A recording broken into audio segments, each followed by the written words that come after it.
আসসালামু আলাইকুম প্রিয় জাইলোটুন ইউটিউব চ্যানেলের দর্শক। আজকে আপনাদের এমন একটি গল্প শোনাবো যে গল্প শুনে আপনার জীবনে অনেক পরিবর্তন আসবে। আর আজকের এই ভিডিওর মাধ্যমে আপনারা অনেক কিছু শিখতে পারবেন।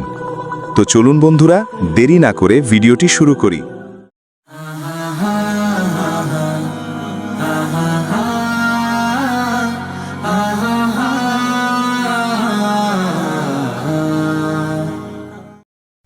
প্রাচীন আরবের এক জনপদে সালেহ নামের এক ধনী মানুষ ছিল। সোনা রূপার অভাব ছিল না, কিন্তু তার অন্তরে ছিল অদ্ভুত এক অশান্তি।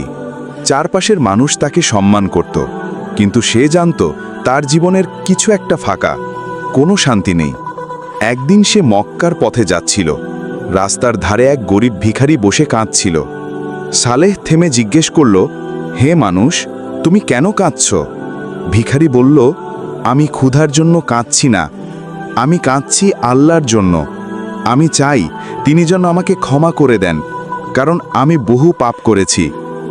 সালেহ অবাক হয়ে জিজ্ঞেস করল, তুমি কি সত্যিই বিশ্বাস করো আল্লাহ তোমাকে ক্ষমা করবেন? ভিখারি শান্ত কণ্ঠে বলল, নিশ্চয়ই, আল্লাহ দয়া সাগরের চেয়েও গভীর। যত বড় পাপী হোক না কেন, তাওবা করলে তিনি ক্ষমা করে দেন। সেই কথা সালেহের হৃদয়ে বজ্রপাতের মতো লাগল। জীবনে প্রথমবার তার চোখে জল এলো। সে ভাবল, আমি তো এত ধনী, অথচ কখনোই মহান প্রভুর কাছে সত্যিকারভাবে মাথা নত করিনি। সেই মুহূর্তে সালেহ সিজদায় পড়ে গেল রাস্তার ধারে। আল্লাহর কাছে কাঁদতে কাঁদতে বলল, হে আমার রব, এত বছর আমি গর্ব করেছি, অহংকার করেছি, মানুষের প্রতি অবিচার করেছি। আজ থেকে আমি তোমার পথে চলব, তুমি আমাকে ক্ষমা করো। এরপর তার জীবন বদলে গেল। সে নিজের সম্পদ দিয়ে গরিবদের সাহায্য করল, মসজিদ নির্মাণ করল, পথহারা মানুষকে আল্লাহর পথে ডাকল।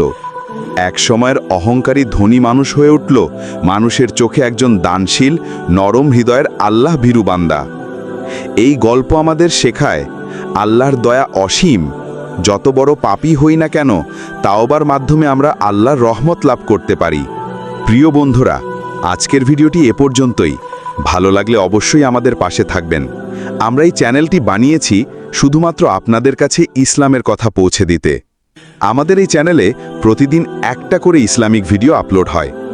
প্রিয় দর্শক, যদি মনে হয় আমাদের এই কাজটি আপনার কাছে ভালো লাগে, তাহলে অবশ্যই ভিডিওটি শেয়ার করে দেবেন আপনার বন্ধুদের মাঝে এবং ফ্যামিলির মাঝে।